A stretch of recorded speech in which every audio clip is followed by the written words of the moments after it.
영성시학 제3권 오늘부터 공부하도록 하겠습니다.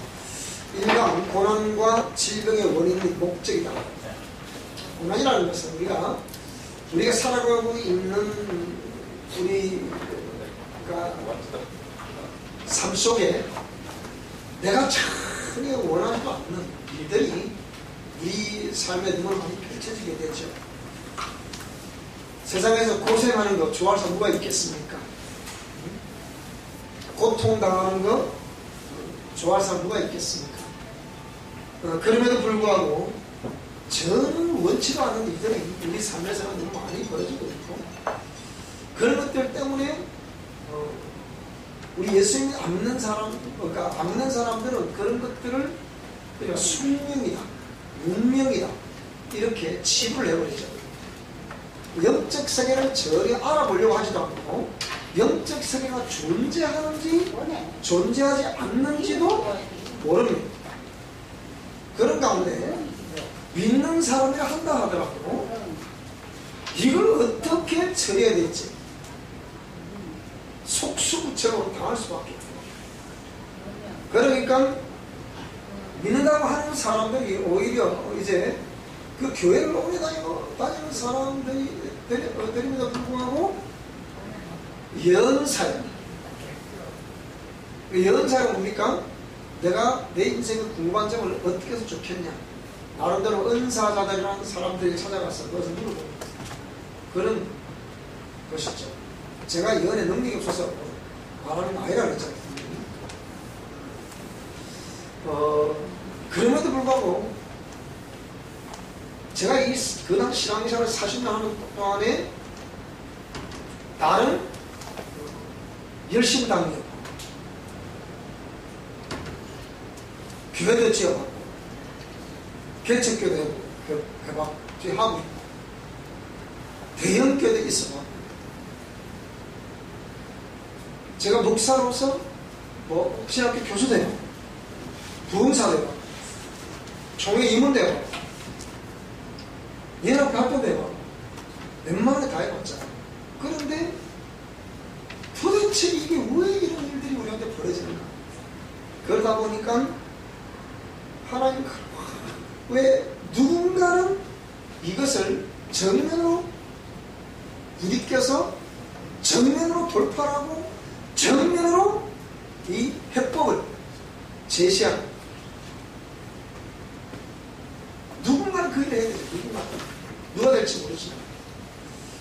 그래서 제가 이 치유와 영성사역은 저는 그렇게 부름받았기 때문에 계속해서 지금 치유사역을 이런저런 35년 이상을 실시하고 있고, 또 그런 가운데 하나님이 정말 이게 원치 않은 일들을 겪으면서 이런 일들이 왜 나에게 벌어져야 될까 하고 고민하는 가운데 하나님이 주신 원리가 우리 미션 포럼대오 영성 실천 원리다.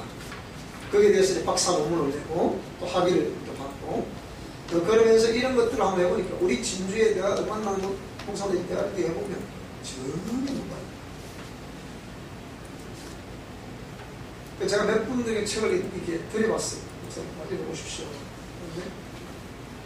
제가 그 책도 아닌 것 같아요. 내가 기습 공유하죠. 그래서 혹시 책 한번 읽어보셨습니까? 갑자기 그냥 당황해 하시더라고요. 그럼 뻔한 거잖아요. 그런데 그 중에 한 분이 또 뭐라 하시냐면, 정독을 해서 읽지 않았습니다만 우리가 읽어봤습니다. 읽어보니까 목사님의 고뇌했던 흔적들을 자기가 발견하셨습니다. 이렇게 얘기하시더라고요.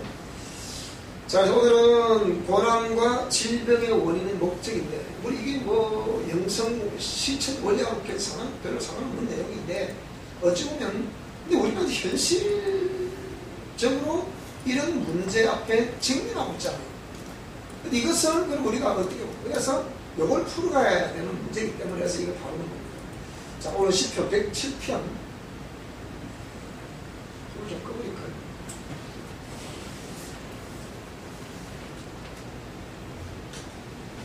자, 시편 107편 10절로 11절 말씀입니다. 읽어보겠습니다. 자, 시작. 사람이 흑암과 사망의 그늘에 앉으며 곤고와 쇠사슬의 매임은 하나님의 말씀을 거역하며 지존자의 뜻을 멸시하라. 야고보서 6장 13절 전지전능하신 하나님께서는 자신이 시험을 받지도 아니하시고 자녀들을 시험하시지도 아니하시느니라. 그러니까 시험과 고난, 우리 인생에 내가 원치도 않는 고난, 원치도 않는 시험, 원치도 않는 이런 일들 왜 오느냐라고 했을 때 보세요. 사람이 흑암과 사망의 그늘에 앉으며 곤고와 쇠사슬의 매임은 그 이유가 뭐라고요? 그 뒷절 뭐라고 했습니까? 하나님의 말씀을 거역하라는 거예요. 지존자의 뜻을 멸시하기 때문에 그런 것들이 왔다는 거예요. 원치 않은 그런 데서 우리 삶과 나타나는 거예요. 이 땅에서 우리가 행복하게 살고 싶지 않은 사람이 어디에 있겠습니까? 그런데 왜 행복이라고 느껴지지 않는 그런 일들이, 원하지도 않는 일들이 왜 우리 삶 가운데 그렇게 나타납니까? 생각해 봐야 되잖아요. 그래서 그런 모든 것들은 하나님의 말씀을 거역한 것이 첫째 원인이고, 두 번째는 그 하나님의 뜻을 멸시했기 때문이다. 그러니까 그런 일을 다 하게 되면 빨리 하나님을 찾아야 되는데 절대로 또 하나님도 안 찾거든. 그래서 오늘 여기에 강의의 목적을 이렇게 설명했습니다. 뭐라 그랬냐? 일평생 신앙생활, 이걸 종교생활이라고 하죠. 해왔지만 말씀은 이렇게 말하고, 말씀은 숱한 표적과 기사와 능력을 말하고 있는데 우리 삶에서는 그런 표적을 보면서도 우리가 또 돌아서면 또 대적을 하고 그런단 말이에요. 외면하고 이런 일들이, 그러니까 삶과 그러니까 말씀은 그렇게 불일치 속에 사람이 변화가 되지 않는 것은 20세기 말에 1200만 자란 한국 기독교는 21세기 초입부터 이제 팍팍 떨어지는 거지. 그럼에도 불구하고 영적 자전적이 없다. 그 방향도 없다. 지금은 되는 대로 살아. 앞으로 제가 이거는 예언합니다.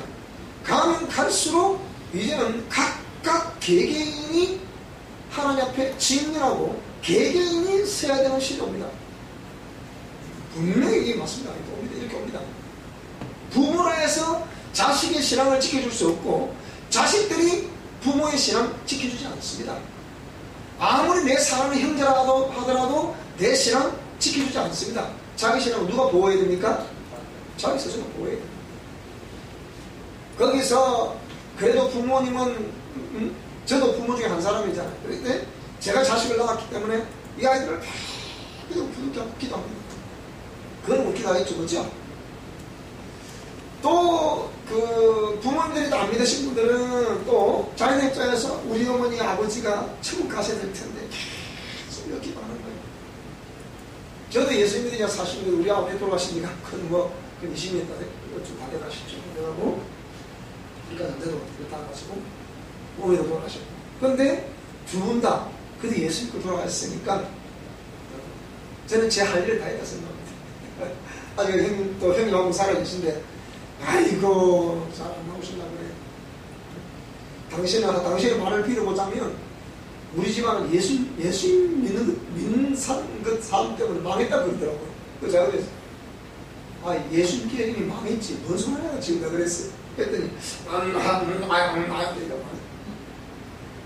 여러분 이게 아무것도 아닌 것 같아도요. 그러니까 당신이 술 먹는 그래 뭐라 우리 집안은 왜 이래 안 될까? 장난이니까. 그래 고민하는 거야. 나이가 70에 넘어 지금 70도 73도 올라가잖아. 그러니까 계속 고민해. 왜 이게 안 될까? 그래서 제가 그랬어요. 예수는 안 믿는 그런 거죠. 그래도 오늘 내가 연말 되기 전에 만나자고 생각, 만나자. 형님, 이젠 다 오시죠? 연말 되기 전에 만나서 그래 얘기를 해볼라. 그러니까 보통 방향이 없는 게 방향이 없어요. 그래서 사유하는 자, 그러니까 생각하는 사람, 뭐라고요? 진짜 생각해봐야 돼요. 그래서 가정사역, 심리상담, 내적 치유, 성경치유, 가계치유 등을 거치는 가운데 각 치유 영역마다 어느 정도 긍정적인 결과를 볼 수 있지만 근본적인 변화되지 않는다. 이유는 도대체 뭐냐?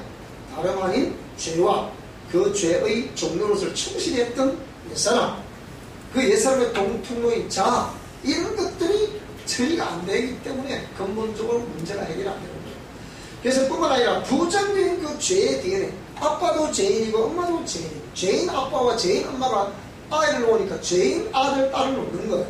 그러니까 그 유전자, 즉 DNA라고 부르는 이 유전자가 그대로 흘러 타고 내려온 거잖아요. 물려받았잖아요. 그러니까 그 죄가 습관화가 되고, 뭐 죄지는 너무 당연하게 생각하는 거예요. 하나님 안 믿는 것을 너무 당연하게 생각하는 거예요. 그게 그게 습관화되니까 그냥 딱 체질화가 되어버린 거예요. 제가 때면서 하나님 안 믿어도 누나를 갖다가지 않고 얼마나 용감한지, 나는 하나님 안 믿는 사람을 보면 무지하게 용감한가 싶어요. 용감은 무쌍합니다. 우리 세상 속도는 간이 크거든요. 그래서 안 믿는 겁니까? 하여튼간에 그래서 세월이 흐르는 가운데 습관화되고 처리화된 죄의 종류타 이런 부분들이 이제는 인격화되어 버린 거예요. 인격화되어 버리니까 이게 좀 잘하는 건지 잘 못하는 건지 이걸 구분이 안 되는 거예요. 그 세상에서는 신불실 막론하고 가장 고민 많은 사람이 누구냐?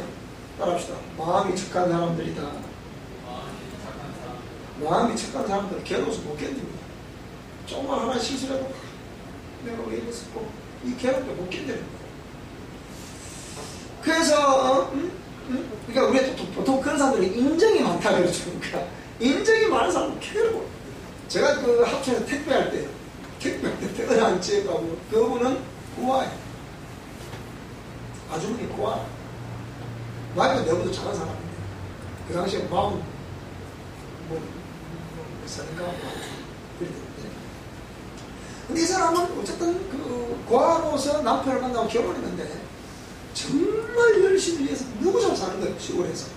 그 시골에서 뭐 그런 거 부인 시골에 그 뭡니까 뭐 하여튼 부인해? 뭐 하여튼 네? 부인하고 기억이 안 나고 시골에 부인 하려고 하고 활동을 막 크게 하죠. 근데 이 아주머니는 일단 자기 집에 오는 손님은 무조건 하고 자기 집에 음식을 듣고 먹고 가야 돼. 음식을 안 먹고 이 아주머니가 울어 막 울면서 아유 우리 집 안 된다 그냥 안 가면 안 된다 막 음식을 내가 그 택배 배달을 하고 아자 잠시만 가서 막 주는 거야 이렇게. 그거 안 주면 막 울어 자기가. 그래서 꼭 그 집은 그걸 받고 와야 돼. 그걸 받고. 그래서 그 왜 그러냐고 물어보니까 그렇게 해야 자기 마음이 편타는 거예요. 왜 그렇습니까? 고아하기 때문에 의무로부터 존재감을 인정받아 본 적이 없잖아요. 그러니까 그렇게 함으로 인해서 자신의 존재, 내가 여기 있습니다. 나를 인정해 주세요. 나를 좀 반응해 주세요. 그런 심리에 의해서 그렇게 하는 거예요. 이렇게 습관화되고 인격은 이게 무섭다. 이게 유전자는 게 무서운 거 얘기하는 거예요. 자, 그래서 그런 가운데 그 영들의 분별, 죄와 의를 구분할 수 없어서 체질화되어 있는 본능적으로 말하고 행동하고 있는 치유를 받아도 변화가 되지 않는 인생의 삶. 변화될 수밖에 없는 미션 가운데 영성 실천 원리인 동방위를 통해서 그 명쾌한 통찰력 변화 해법을 제시합니다. 저는 분명히 이거는 치유를 많이 해보면 합니다. 그리고 축사사회를 많이 해보면 합니다. 많이 해보면 이 말이 처음부터 끝까지 단 하나 틀린 말이 없습니다. 틀림없습니다. 겪을 수밖에 없어요. 제가 40일 동안 겪으면서 이걸 기록했으니까 여러분이 저처럼 40일 겪어보면 이 말이 무슨 말인지 이해가 돼요. 그런데 여기 오시는 수많은 목사님들도 그렇고 막 우사 만나고 그러니까 옛사람 이거 목사님들 제가 수많이 만나보잖아요. 처리 나오죠. 그러니까 얼마나 고민이겠습니까? 그래서 저도 마찬가지겠지만 우리 모두가 이게 정말 내가 이를 통해서 이렇게 바꿔줄 수 있다면 한번 해봐야 되지 않겠습니까? 남은 우리 인생이라도 아름답게 좀 살아봐야 되지 않겠습니까? 그죠? 근데 제가 지금 좀 그저께도 김해에서 누가 상담 전화 왔어요. 어떻게 전화하셨습니까? 그러니까 어느 누가 목사님을 소개해 주시대요. 왜 그러냐니까 남편이 막 분노가 너무 많다는 거예요. 남편이 분노가 굉장히 많아도 그 딸이 21살이고 아들이 지금 중학교 2학년 그런데 거기에 시집을 가서 그렇게 살고 있는데 남편이 분노가 많으니까 어떤 남편은 막 아이를 때린다 이렇게 때리니까 거기서 충격받은 아이 큰 딸이 정신분열이고 또 엄마가 또 어쩌다 보니 애가 또 막 학교로 또 엄마 말하는데 엄마가 또 아들 뺀다. 아들 엄마 목을 또 줘라. 이 엄마가 이제 위기시 온 거야 이제. 내가 이제 더 이상 안 돼. 어쩌면 좋겠냐. 해서 갔더니 누가 저를 얘기를 하더래. 그게 목사님 어쩌면 좋을까요? 그 전화 왔어요. 그 제가 공통적으로 이 제한테 찾아온 사람을 보면 그걸 잘 안 하면 참 힘들죠. 위기에 일촉즉발의 위기가 오니까 방법을 어떻게 찾아오잖아요. 제가 그랬어요. 당신 같은 경우는 당신의 이 가문을 좀 조사를 해보면 분명히 나올 거다. 그리고 우리 똑같은 한 얘기죠. 이 원리는 이제 똑같아야 되거든요. 원리는 전에도 이 원리 해야 되고 지금도 이 원리 해야 되고 앞으로 이 원리 해야 돼요. 그래야 이게 진리가 되는 거거든요. 제가 말한다는 진리가 아니고 이거는 전부 다 성경에서 나온 내용들이라고 했잖아요. 단 하나 그것을 깨닫지 못하는 상황 속에 있었던 수많은 사람들을 대신하여 저는 그걸 남들 부딪혀 보니까 이렇더라고요. 이걸 먼저 해법을 제시해서 한번 해보면 될 거 아닙니까? 그죠? 그래서 그랬어요. 당신은 최소한 3년에서 5년이 걸린다 그랬어요. 여러분 3년에서 5년 다 단호하게 말할 수 있는 게 쉬운 게 아니다 이게. 그랬더니 그래야 될까? 근데 당신은 뭐합니까? 남편은 뭐 하세요? 남편은 지금 난리를 하러 밖에 나가셨다. 당신은 뭐합니까? 저는 기도해야 되지. 지금 내가 뭐라 그랬습니까? 당신 당장 지금 일하러 가세요. 멀쩡 내가 나이가 50 하는데요. 좀 하나님께 기도하고 해. 당신은 그러면 평생에 당신 남편에게 오히려 짐을 지으러 밖에 안 된다. 아직 50 하자고 한참 일하라니까 당장 일하라고 했더니 좀 그게 아니고 이게 그래서 내가 그랬어요. 이런 문제를 해결하는 게 쉽지 않습니다. 그러면 그런 당신 앞에 남편은 뭐라고 하겠습니까? 남편 할 말이 없을까요? 그래서 이제 학생들 방학하면 26일간 방학한다. 27일간 방학한다대요. 그러면 이 부부가, 이 가정 입점자들한테 이제 상담을 합니다. 가정 상담을 합니다. 자, 그래서 우리 미션 프라운데오 영성 실천 원리는 우리가 살아가는 환경, 그 다음에 대인 관계, 그 다음에 물질 관계, 그 다음에 건강 관계, 이 네 영역은 우리가 피할 수 없다. 우리 인생이라고 이 땅에 태어났으면 피할 수 없다. 거기서 우리가 항상 직면할 수밖에 없다. 그 다음에 수용해야 된다. 그 다음에 침묵해야 된다. 그러려면 영분별이 될 것이다. 영분별이 되면 다시는 과거에 했던 그런 삶을 다시 살지 말아야 된다. 그래서 옛 구석을 교정을 해야 된다. 그 다음은 제2, 제3의 피해를 안 맞기 때문에 다시는 속지 않기 위해서 영적 경계선을 설정해야 됩니다. 그런데 우리 여기 있다 나가신 우리 모임 오시던 목사님 한 분이 나가셔서 안 오시는데 이분이 지금도 우리 교인들을 대상으로 해서 자꾸 전화를 하고 자꾸 문의하고 이런 내가 알고 있어요. 근데 이 사람은 참 묘한 사람이었어요. 무슨 마음으로 나하고 교인들에게 전화를 해가지고 멀쩡하게 알고 보니까 연사역 때문에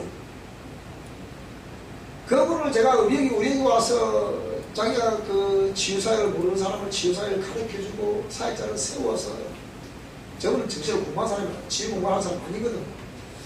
그래서 이게 해줬더니 가서 그렇게 하고 이런 걸 보면서 이건 고칠 수 없는 병이다.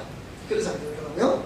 자, 그래서 이런 걸 바라보면서 자, 고난과 질병의 원인이 목적이라면 다시 말씀드리지만 하나님의 말씀을 거역한 것이 근본 원인이고 두 번째는 그 지존자의 뜻을 멸시하기 때문에 하나님 뜻이 자, 하나님 뜻을 한마디로 뭐라 말할 수 있을까요?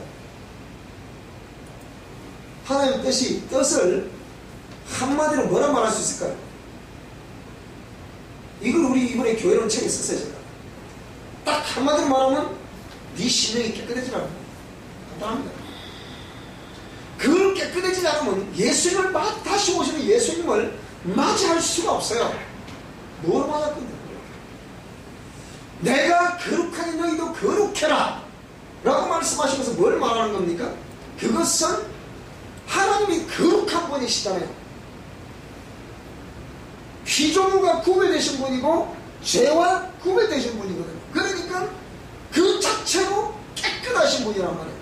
그것처럼 깨끗한 심령이 돼야 홀리 스피릿이라고 부르는 거룩한 영이 거기에 오신단 말이에요.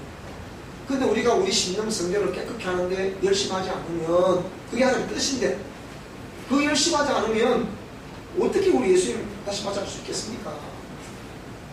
제가 마태복음 24장을 다시 이 책을 쓰면서 쫙 다시 보고 또 보고 쫙 보는데 이것이 뭐냐? 주님 다시 오시다는 눈앞에 지금 성큼 다가오고 있는 것도 제가 볼게요. 이 마태복음 24장 말하는 재난의 시작이라, 그 재난이 끝났습니다. 이제는. 그 다음에 주님 오신 이제 복음이 땅 끝까지 전파되어야 그제야 끝이 온다고 그랬거든요. 지금은 복음이 땅 끝까지 전파되고 있는 상황이란 말이에요. 그러면 지금 재난의 시대는 이미 끝난 상황이고, 전체에 뭐 기근과 지진, 뭐 난리와 난리, 뭐 나라가 싸움을 하고, 이건 이미 다 지나간 얘기 아닙니까? 그렇죠? 지나간 얘기들 지금 뭡니까? 전부 구석구석에 뭐 내가 그리스도다 뭐 난리죠. 우리하고도 지금 신천지 만천지 때문에 난리잖아 지금 보세요. 그러니까 이런 상황 가운데 이 다 끝난 상황. 그러면 지금 복음이 그러니까 아직까지 지금 전파되지 않는 종족을 말한다면 몇 종? 영원하지도 않은 종족. 이 복음 전파 속도로 보면 정말 급격하게 지붕에서 전파가 날아가고 있기 때문에, 과거에 저희들 어릴 때 교회 다닐 때 가다 보면 길거리 가서 복음만 전하고 그때 하나님께 또 사람을 또 불러 모아주시고, 지금은 아무리 그래도 안 봅니다. 이게 한국도 그렇게 잘 살게 되는 거예요. 그러니까 이상하고 어느 나라들이 복음이 들어가서 잘 먹고 잘 살게 되면 타락을 하는 거예요. 우리하고도 이제 주의 은혜로 좀 잘 먹고 잘 살게 됐잖아요. 그런데 저희들 어릴 때만 하더라도 보릿고개라는 게 뭐 남의 얘기 아니잖아요. 그 시대에 제가 태어났습니다. 그런데 뭐라고요? 그렇게 힘들게 하는데 이 아이들은 뭐가 힘들게 그냥 라면 끓여먹지요. 그런데 라면이 라면 끓이고 라면이 어딨나 라면이 그냥 배가 뭐지 와 가만히 계시고 라면도 밥 끓여먹으면 되는데 막 참 호랑이 담배 피던 시를 지금 얘기하고 있는 거 아닙니까? 그러니까 요즘 아이들이 뭘 알겠어. 근데 뭐 지금 또 현대식 교육을 가르친다는 국가에서 이 한국 교육부에서 가르친다는 보장한다는 그것이 부모와 자식을 관계를 끌어놓는 교육을 가르치질 않나. 그걸 하여금 싸움을 국가의 온 나라를 백성들을 막 이렇게 막 갈아놓지를 않나. 한국이 지금 개판이 그래요 정말. 제가 이 대통령이 80% 뭐 촛불 혁명에 뭐 그걸 등에 업고 국민 백성들의 뭐 호응을 등에 추구한 정부 웃긴 소리 하지 마요. 제가 볼 때 이 정부 지금 한 20%나 지지받을까 지금 10%. 그딱 지금 10%로 얘기합니다. 더디 이게 이제 잘한다 못한다. 지금 못한다가 더 많잖아요 지금 이제. 그것도 갤럽 조사가 정확치는 않거든요. 보통 보면 많이 점을 줘서 지금 그래서 한 40%, 45%밖에 안 되잖아요 지금. 그럼 뭡니까?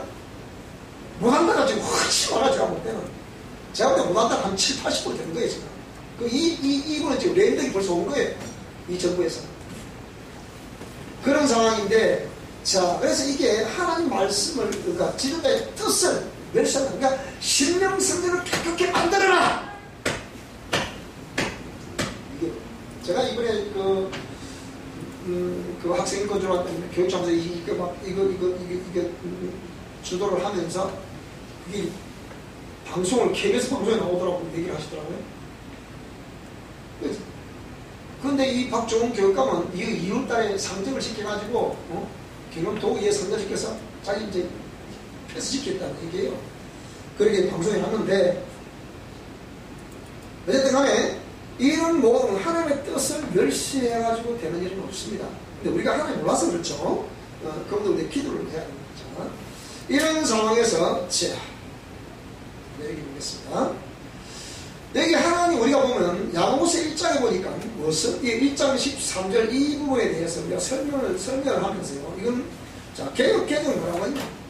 사람이 시험을 받을 때 내가 하나님께 시험을 받는다 하지 마라. 하나님은 악에게 시험을 받지도 아니하시고 아무도 시험하지 않으신다. 각 사람이 시험을 받는 것은 자기 욕심에 끌려 미혹돼서 그렇다. 욕심이 있다면 죄를 갖고 제가 장사하면 사망하는 겁니다. 그랬거든요. 근데 시험이라는 이 말을 자 현대가 생각 야고보서 14절을 보게 되면 인간은 자기의 악한 생각 또는 이런 욕심에 끌려서 유혹을 당하게 되는 것이 이제 시험이 이유인데요. 시험이라는 원문을 보면 테스트 또 내지는 템프트. 테스트라는 것은 시험 즉 평가를 한다는 거죠. 템프트라는 것은 뭘 말하는 거예요? 이는 유혹하다는 거예요. 유혹을 왜 합니까? 유혹은 쓰러뜨리려고 하는 거죠. 죽이려고 하는 거죠. 그런데 테스트를 왜 하는 거예요? 그 사람의 신앙이 어느 정도 자랐냐 평가를 하려고 하는 거예요. 그렇게 시험. 그래서 성경은 이렇게 어떻게 구성이 되냐면 전부 다 성경은 명령문으로 구성이 되어 있어요. 하라 또 내지는 하지 말라 라는 명령문으로 되어 있는데요. 우리가 성경에서 이 명령으로 된 조항들이 613개의 조항으로 되어 있다고 하죠. 그래서 하라는 명령 248개의 하라는 명령이 있고요. 그 다음에 365개의 하지 말라는 명령문으로 되어 있다는 거죠. 613가지 7개의 조항이 있는데요. 그 7개의 조항이 하라, 하지 말라. 하라는 것은 영혼에 유익하기 때문에 하라. 자, 주일 성수를 하라. 11조를 했다면 하라. 감사하라. 기도하라. 이런 전부 다 그렇게 할 때, 그 명령을 그렇게 할 때 내 영혼에 유익이 있다는 거예요. 그렇게 하라 할 때 하면 영혼에 유익이 있기 때문에 그렇게 계속 시행을 하고 순종을 하게 되면 그 사람이 로마서 6장에 말씀하고 있는 의의 도구가 되는 거예요. 하라는 명령문에 순종하시기 바랍니다. 아멘. 그래서 그렇게 하면 성령 하나님과 선한 천사가 거기에 파송이 되는 거죠. 파송이 되어서 의의 도구가 되는 거죠. 거룩한 예수님의 군대가 되는 거죠. 그런데 하지 말라는 왜 하죠? 근데 하라는 명령문은 248개인데 하지 말라는 명령문은 365개예요. 365개야 하지 말라, 하지 말라, 하지 말라, 하지 말라. 범죄하지 말라. 주일 성수하지 말라. 그럽니까? 그건 하라고 잡으세요. 예배를 하라, 드리라. 그렇게. 기도를 하라. 이렇게 해주고. 근데 하지 말라는 명령이 365개예요. 그래서 사람들이 좀 쉽게 표현하기 왜 그럼 하지 말라는 명령문이 365개로 되어 있냐라고 했을 때 우리 영혼의 유익이 전혀 없기 때문에 하지 말라는 거예요. 그걸 자꾸 하게 되면 뭡니까? 하지 말라는 걸 자꾸 하게 되면 그 불의의 도구가 될 수밖에 없다는 거예요. 그래서 365일 하지 말라는 걸 자꾸 하게 되면 그게 마귀와 악한 천사, 귀신밖에 오겠습니까? 그게. 그러니까 하지 말라는 거예요. 그러면 불의의 도가 되죠. 디모데전서 4장 1절 2절 뭐라 했습니까? 부일에 어떤 사람들이 미혹하는 영과 귀신의 가르침을 쫓게 된다. 그리고 양심이 활 맞음이 원인이 된다고 했어요. 그래서 하지 말라는 거예요. 하지 말라는 걸 자꾸 이렇게 하게 되면 어찌 되느냐? 하지 말라는 걸 자꾸 하게 되면 양심이 화에 맞아버려요. 양심이 누구로부터 화에 맞는다는 거예요? 마귀의 불화살을 맞아버린다는 거예요. 마귀의 불화살 맞아. 처음엔 내 양심 그래도 그렇게 믿고 자꾸 찔릴 거다. 나한테 가면 막 무덤덤해져버려. 이게 화에 맞을 거거든요. 어떤 한국에 20만 명이 모이는 교회 목사님이 뭐라고 설교하시는 거예요? 지금 내가 볼 때 우리 한국 교인들은 솔가지를 끄다가 그 소나무 끝에다가 눈을 팍팍 쑤시는 거예요. 어째 눈물 안 해결 안 하니까. 그냥 팍팍 쑤시면서 해결해야 될 것이다. 그렇게 좀 표현하시더라고요. 얼마나. 왜? 양심이 화해를 맞은 사람이 너무 많다는 거예요. 너무 해서. 물론 이제 목회자들이 만약에 공의 말씀을 들려주지 않는 원인도 있습니다. 목회자를 자꾸 먹고 사는 문제 때문에 교인들의 눈치를 보고 좀 더 그 힘 있는 사람들 눈치를 보고 가진 사람 눈치를 보다 보니까 목사님들이 제대로 공의 말씀 들려주지 못하는 거예요. 그러면 공의 말씀 잘 들려주면 아 이래서는 안 되겠구나. 아 이것은 잘못된 것이구나. 뭔가 우리 성도들이 아 이건 이렇게 이건 순종해야 되겠구나. 이건 하지 말고 이거 구분이 돼야 우리가 건전한 신앙생활을 할 수가 있는 거거든요. 근데 그 구분이 안 되니까 뭐가 잘못된 것이고 뭐가 잘못된 것인지 그걸 모르니까 안 되는 거란 말이에요. 자, 그래서 신명기 28장 예를 들어서 하지 말라는 계명이 하라는 계명보다 몇 배 많다고요? 적어도 4배 이상이 많다. 5배. 14절까지가 14절까지 뭡니까? 여기는 하라는 명령문이거든요. 근데 68절까지 뭐라고 하지 말라는 명령문이라고. 최소한 4배 이상은 됩니다. 그렇게 5배는 좀 그렇지만 4배 이상이 된다니까 이게요. 4배. 자, 무슨 말씀 이해되죠? 자, 그래서 결국 결과는 사람이 시험을 당하는 것은 자기 욕심에 미혹됐기 때문이다. 하나님은 그 모든 것을 다 아시고 계신다. 영적 욕심이 때문에 미혹된다고 했으니까. 그러면 우리가 아 목사님 영적 욕심은 욕심이 아니지 않습니까? 그것도 욕심입니다. 그런 욕심을 내다 보니까 이게 하나님의 영인지 아닌지 모르고 받아들고 그러니까 치고 들어오니 허술하고 그러잖아요. 나중에 우리 김사님 내 처음에 우리 오셔서 내가 치료할 때 한참 할 때 동사하고 나 기도 축복하라고 했습니다. 서울에 무슨 기도원이가 나오고 그 어떤 여자가 원장이 나왔는데 아이고 내가 까불치 뺐었다. 뽕짝 음악을 틀고 그냥 이래가면서 이게 무슨 이런 푸닥거리를 하면 내가 기분 누가 봐도 저는 푸닥거리인데 그걸 하나님이 은혜를 하나님 이렇게 제가 딱 보면 저 사람 무당인데 그 무당이 그 사람 그 뭐라고 그래 알고 보니까 어머니가 보통의 무당이 아니야. 강심은 그런 강심은 없어요. 그런 사람들에게서 뭡니까? 그게 여러 사람이지만 천만 그 무당이 그게 타운대로 보거든요. 이게 사람 꿈입니다. 그러니까 무당의 영에게 성경이 그랬잖아요. 우상을 만드는 사람이나 그 만든 우상을 숭배하는 사람이랑 똑같다 그랬잖아요. 다른 말로 보면 무당이나 그 무당에게 물어보는 사람이랑 똑같은 영이 있기 때문에 그런다 그랬잖아요. 그런데 이거가 제대로 하나의 말씀을 들려주면 그것도 안 듣거든 또. 이게 보통 문제 아니다 이게. 그래서 그거 제가 참 놀랐는데 자기 욕심에 이끌려 미혹이 된다 그랬거든요. 그래서 여기 그랬죠. 영적 욕심이라고 말하지만 더 강한 능력과 은사. 제가 우리 목사는 제가 그랬잖아요. 저도 40일 금식기도 할 때 금식 내려오니까 이분은 갑자기 그 새벽같이 여성을 찾아와가지고 무릎을 두 분만 무릎을 꿇고 목사님 기대해주세요. 그러더니 그때 이 양반이 불치 암이라거나 정신질환 이런 불치병 환자를 500명을 고쳤어요. 제 후임 목사님. 그런데 더 강한 능력을 받아야 된다고 하더니 결국 사실 금식을 따라가지고 그래서 이거 돌아갔어요. 제가 금식 봤잖아요. 그러니까 영적 욕심, 더 강한 능력과 은사, 어떤 그 명예, 높은 지위, 어떤 권세, 외적 성장 등등 절대로 여기에 초안점 맞추면 그게 뭡니까? 영적 욕심이 같지만 좋은 것 같지만 결코 하나님 기뻐하시는 거 아닙니다. 제가 이번에 세상에 또 다 이런 거 전한 얘기지만 또 일을 해보니까 이 연합회 일을 가보니까 참 그래서 나는 생각적으로 이 사람들은 안 맞구나. 전부가 자기가 참 똑똑해. 똑똑하니까 말이 대화가 안 돼, 대화가 안 돼. 이 사람도 똑똑하고, 이 사람도 똑똑하고, 힘을 튀가 이게 이 사람 똑똑하대.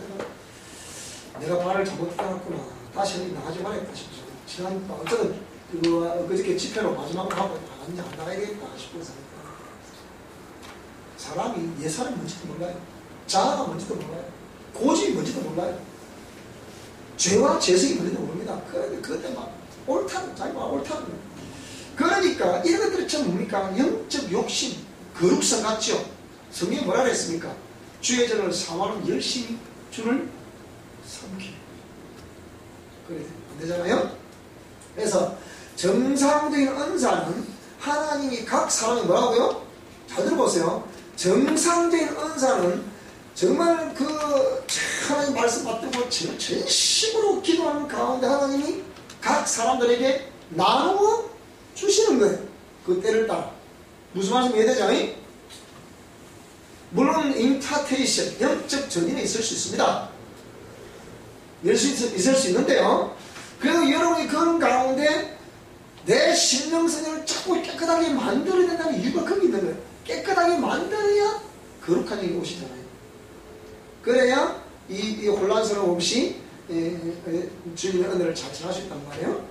자, 그런데 앙탈을 부리니, 내가 있었어요. 앙탈을 부리니 주시기도 한다. 그렇죠. 뭐라고요? 그것은 양심 역사의 원인이 됐다. 구하라 그러면 주실 것이요, 찾아라 그러면 찾을 것이고, 문을 두드리라 그러면 열릴 것이다. 구하는 이마다 얻을 것이고, 찾는 이가 찾을 것이고, 두드리는 이가 열릴 것이다. 그랬기 때문에 막 구하는 거예요. 제가 했잖아요. 제가 한참 기도할 때 저 경상부터 저 어디에 한 곳에 그 어떤 여목사가 있었는데 기가 참 간절을 하는 거예요. 자기는 은사를 이렇게 봐. 여러분도 안 해보세요. 가르쳐 주는 거예요. 어떻게 하냐. 내가 하도 기가 차서 하도 기도를 해도 응답을 안 오더라는 거예요. 응답을 안 오고 능력을 달라고 좀 하나님 일을 해야 되는데 능력을 달라야 되는데 능력도 안 주시고 그래서 하도 안 돼서 막 가지고 차를 일할 것 같으면 내가 뭐 안 할까 않지만 이래가지고 언덕에 있을 때 언덕에 이래가지고 그래 뭐라고요? 안 주시고 막 언덕 앞으로 그 엄포를 했다네. 근데 그 순간 뭐가 열리더래. 여러분 그게 하나님 주셨을까요? 귀신이 열주셨을까요? 사람들이 그래서 우리 미션 코란다 영분별의 기본 원칙이 뭐라고요? 일반 상식. 상식적으로도 아닌 것은 여러분 그 절대 하시면 안 돼요. 그런데 그걸 영적 세계를 잘 모르다 보니까 그게 참 무조건 그걸 이제 간절한다. 그래 그러면 전부 다 그걸 다 그냥 넘어야 됩니까? 옛날에 우리 교사들이 대놓고 뻥치를 안 했어. 소나무를 몇 개 뽑았다네. 여러분 소나무리 뽀글이 뿌리 그 소나무는 손가락만 소나무지 큰 소나무 절대 안 뽑으면 안 뽑으십니다. 그리고 소나무 잡고 기도할 정도로 또 큰 소나무 잡고 기도하지 요만한 소나무도 기도할 사람 어디 있습니까? 그대로 뻥치네. 그것도 은혜 받았던 거 어떻게 몇 개를 뽑으셨습니까?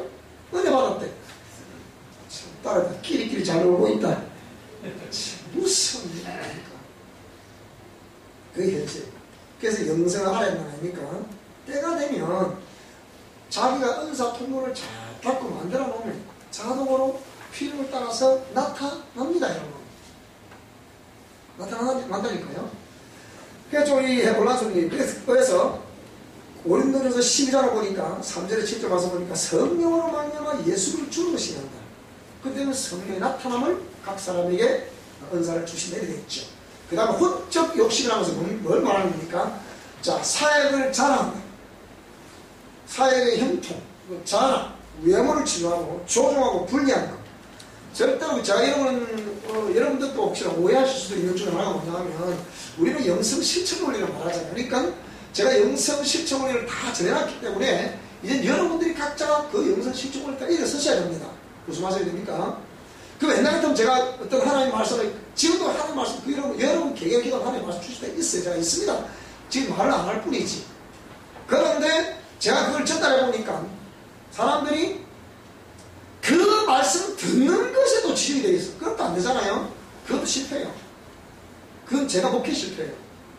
그거는 오히려 하나님께 안내를 하고 하나님께 이렇게 소개해드려서 그리스도의 바울은 중매한다 그랬죠. 그죠?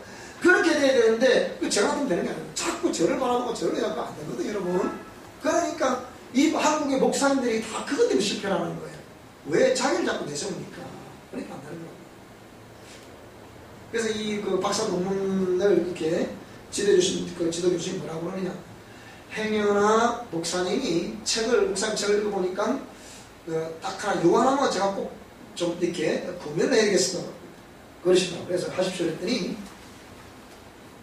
목사님의 그 사양도 내가 자기가 봤고 논문 같은 것도 쓰고 봤고 다 봤기 때문에 다 알겠는데 행여나 목사님이 하나님보다 목사님의 사역을 더 자랑할 수도 나도 뭐 그럴 수도 있을 것 같은데 그걸 목사님 꼭 조심하셔야 된다 그러더라고요.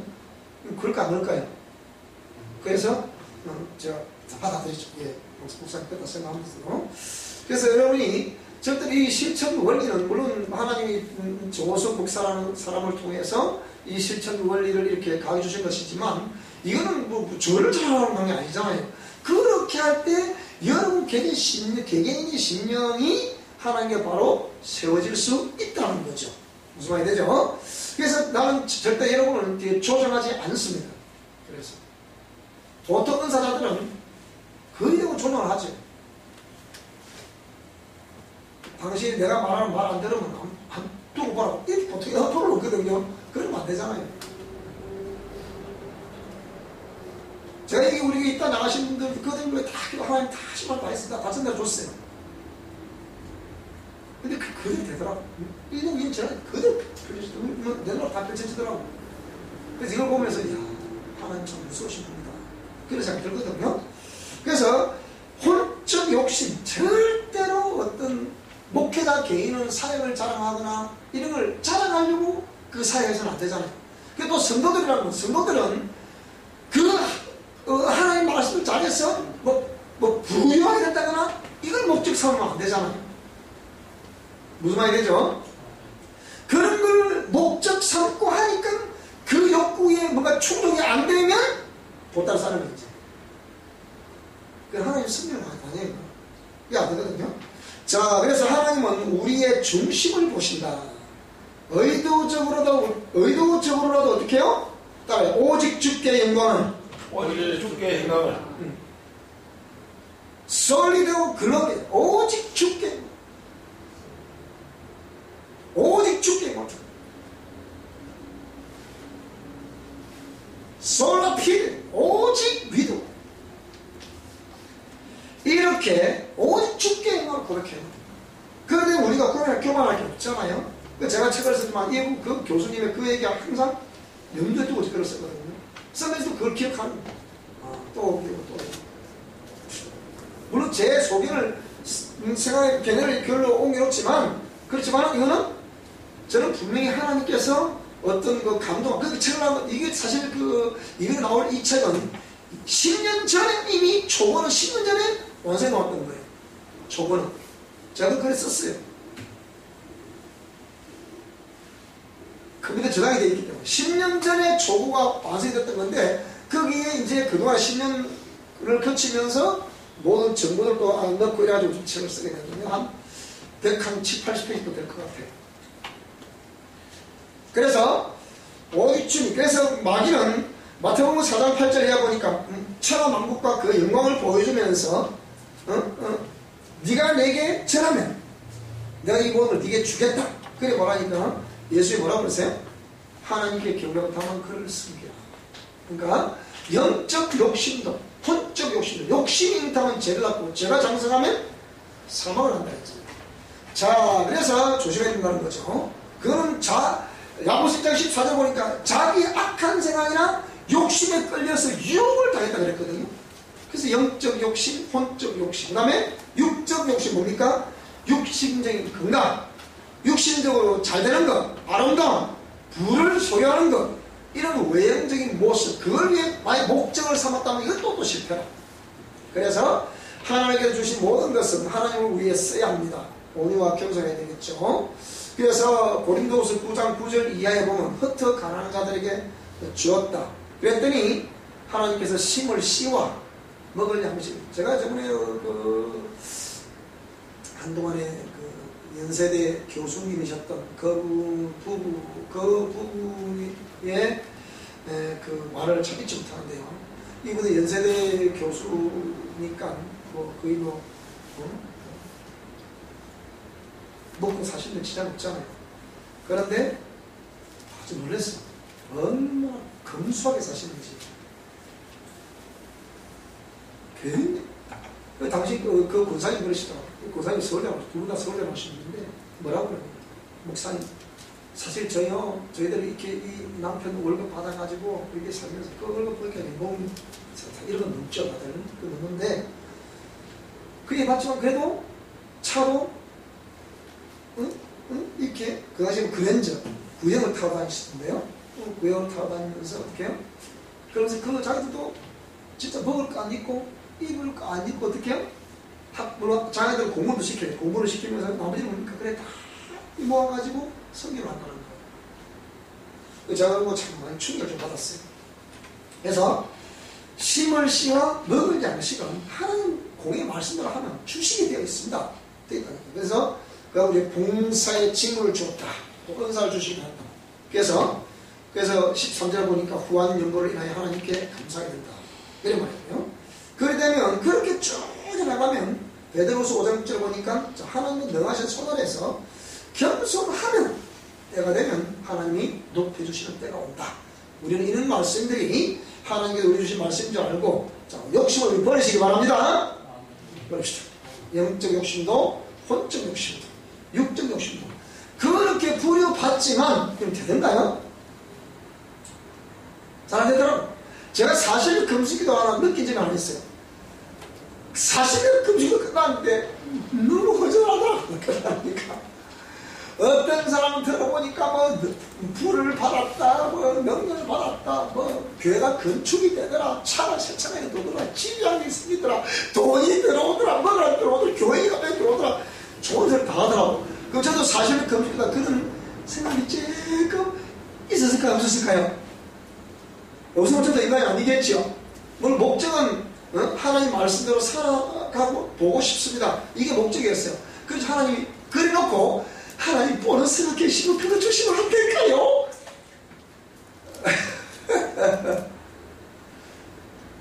그 어찌 보면 하나님이 그 인간의 생각을 혼적인 생각, 육적인 생각을 철저하게 꺾어버리십니다. 사실은 금식도 그만큼 너무 거절한 거예요. 그래서 그래도 하나님 말씀없지 이렇게 말하더라고요. 얼마나 거절한지. 때가 되면 오늘 저와 여러분을 높여주시게 될 것을 믿습니다. 누가복음에 우리는 공의 말씀 받들고 순종한 그 길이 하나님 우리를 더 쓰시는 지름길입니다. 그래서 하나님의 사랑, 우리가 이 질병과 고난의 원인 그걸 설명하기 전에 하나님 이런 것들을 섭리를 그러니까 기본 공의 말씀과 섭리를 알아야 왜 그 고난이 오고 왜 그 질병이 오는지 알게 되는 거잖아요. 기본적으로 DNA와 또 바이러스와 우리의 또 실수하는 것과 이런 것들을 통해서 질병이 오잖아요. 오는데 그걸 말하기 전에 하나님의 공의 말씀이 뭐며 또 하나님의 사랑과 섭리는 뭐였나 이걸 알아야 그다음 그걸 해석할 수 있는 거거든. 무슨 말인지 항상 근본적인 원인이 있는 거잖아요. 지금 근본적인 원인부터 제가 지금 설명하는 거예요. 그래서 하나님의 사랑과 섭리는 뭐냐? 하나님은 그래서 인격의 신이신 사랑이시다는 거예요. 인격의 신이시고 본질이 사랑이시다. 근데 사랑은 우리가 말하는 인간이 말하는 그 사랑을 말하는 것이 아니고 생명을 주시려는 것을 두고 일러서 사랑이라고 말하는 겁니다. 요한일서 4장 8절을 보니까 하나님은 사랑이십니다.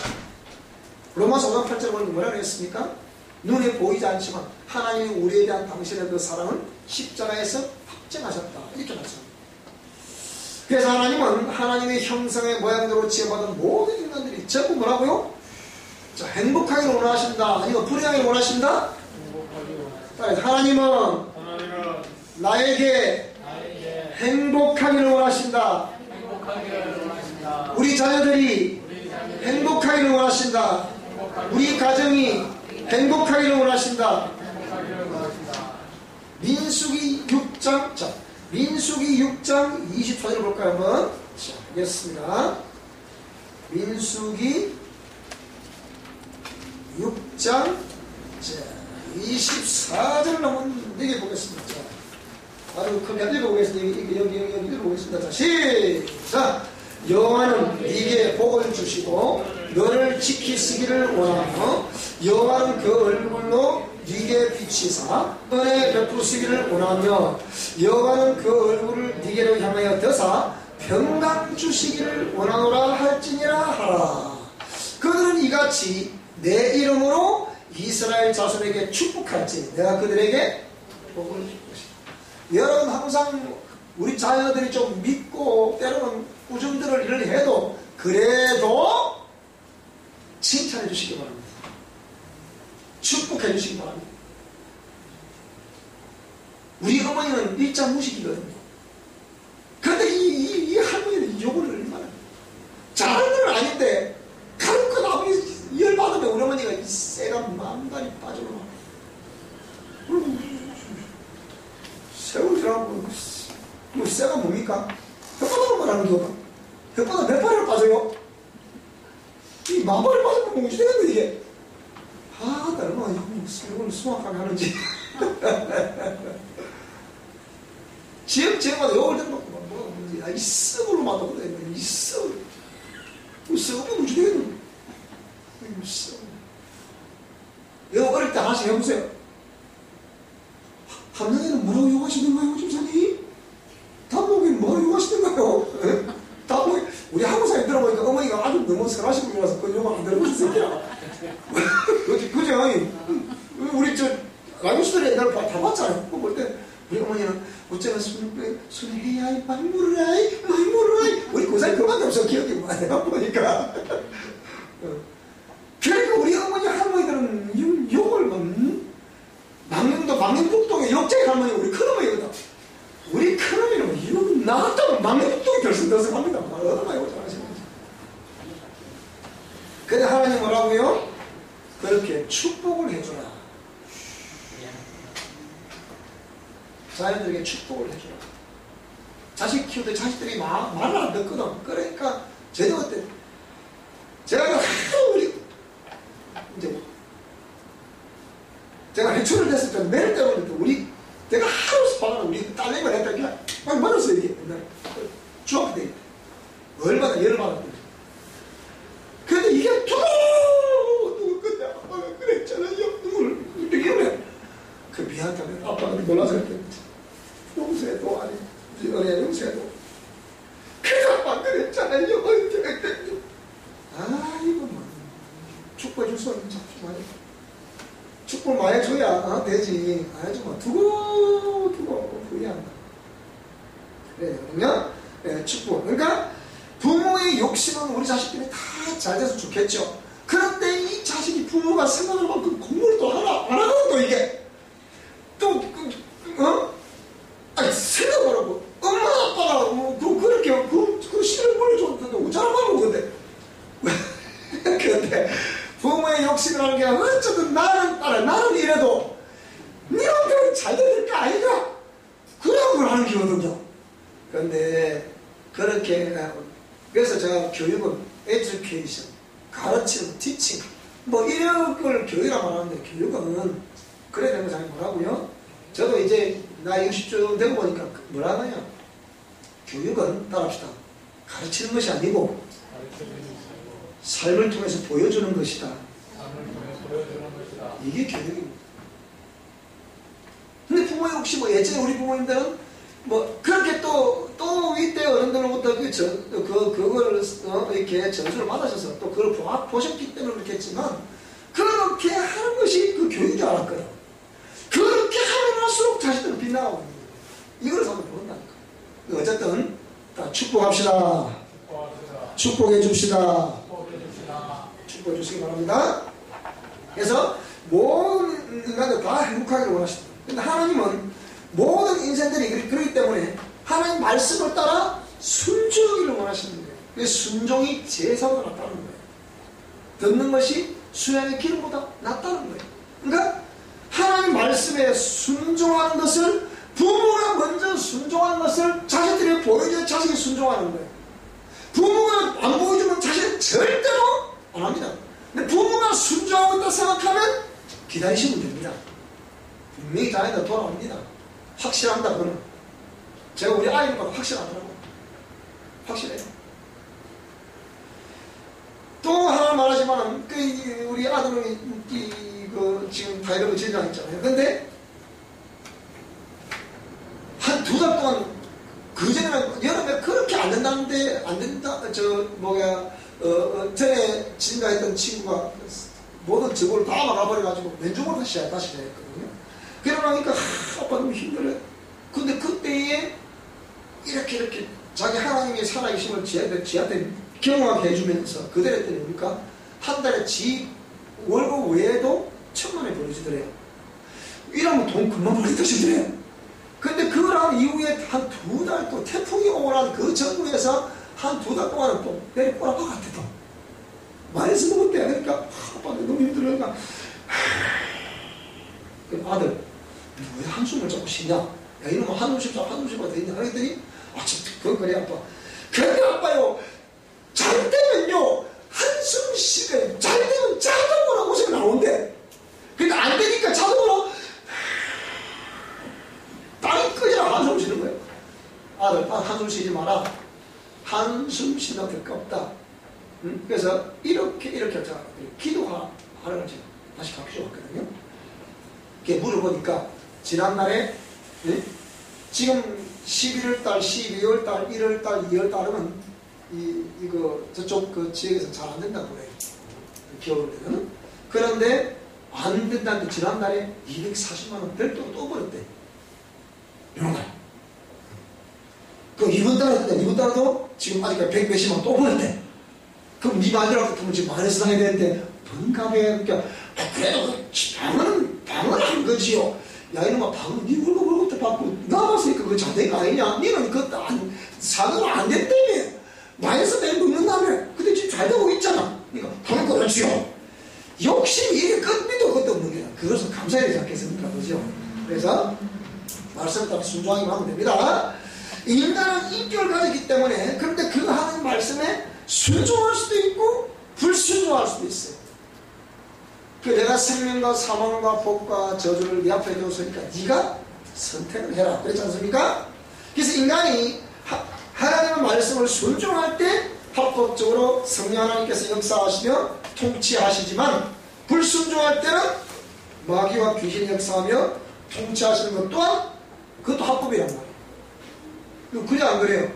불순종하는데 계속 하나님 역사 주셔야 됩니까? 하나님은 살아계시기 때문에 그래야 되지 않습니까? 하나님 사랑 그게 아니라고 그랬잖아요.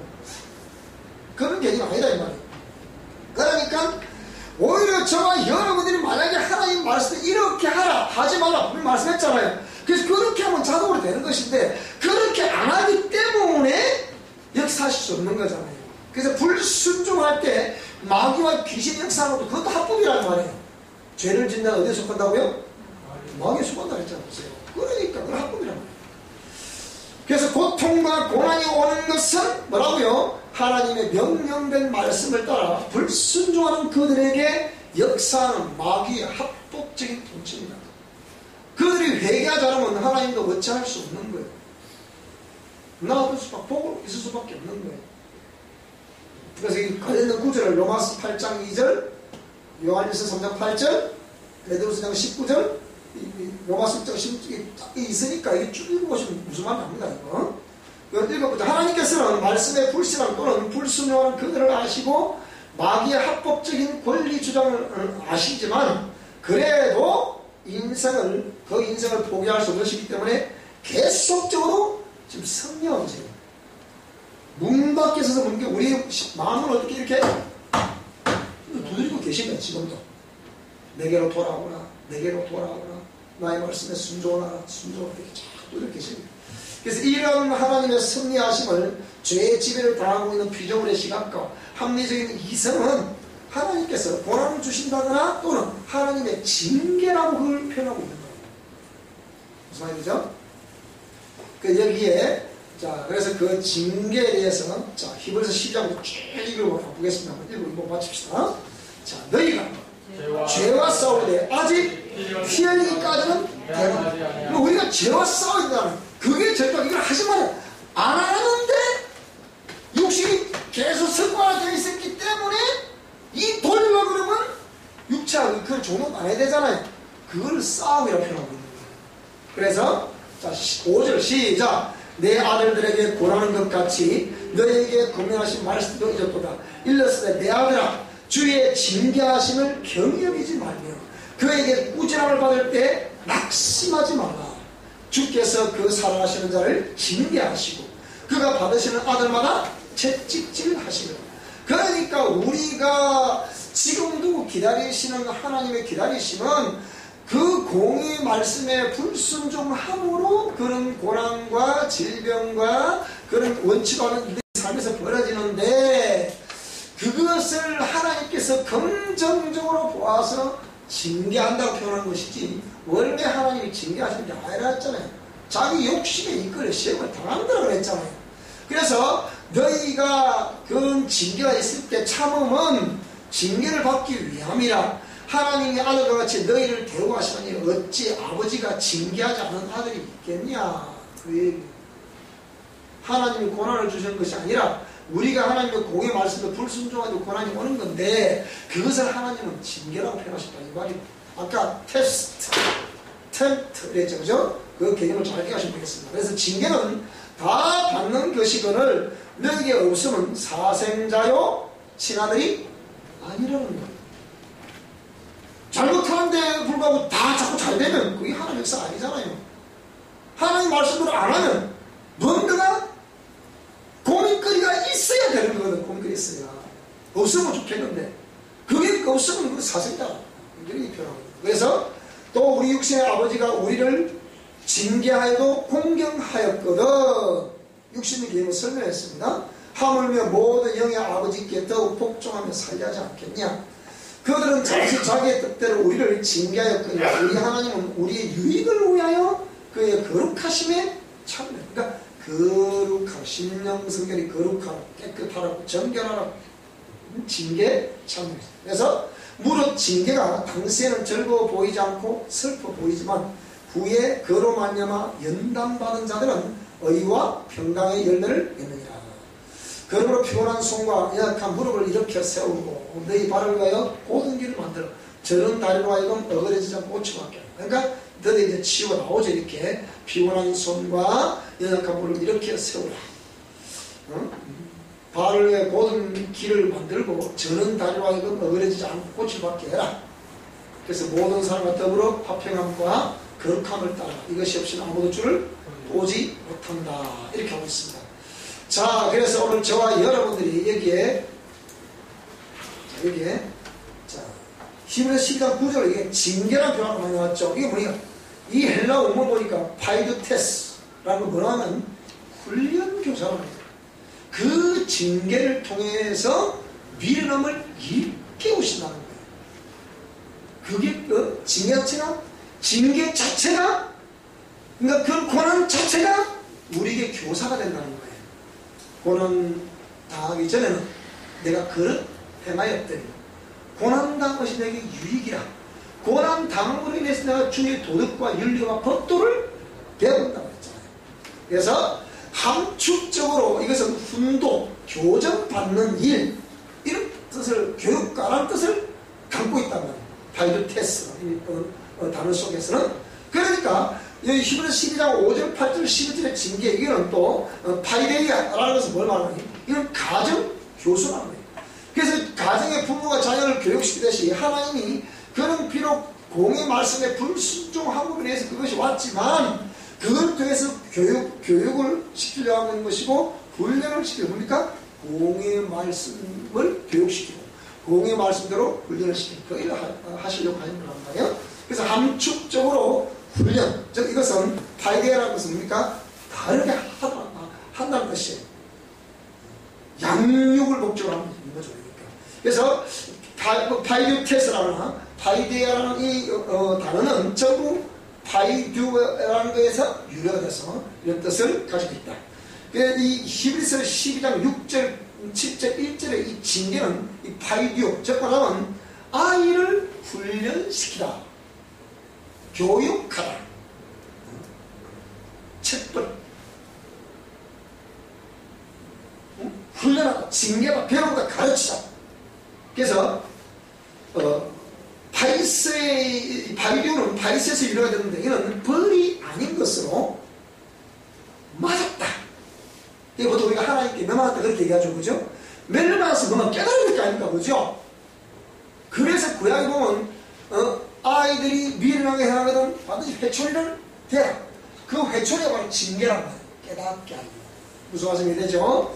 그래서 이렇게 우리는 하나님이 이 징계 속에 담겨져 있는, 마귀는 시험한 자로서 템테이션, 그러죠? 이게 미혹은 뭔가 이 영혼을 죽이고 그 가정을 쓰러뜨리고 그 가정을 아주 그냥 안 되게 만들려고 하는 목적이잖아요. 근데 하나님의 징계는 그게 아니라 잘 되게 하셔야 됩니다. 무슨 말이 되죠? 이걸 잘, 오늘 여기까지 우리가 하도록 하겠습니다. 그러니까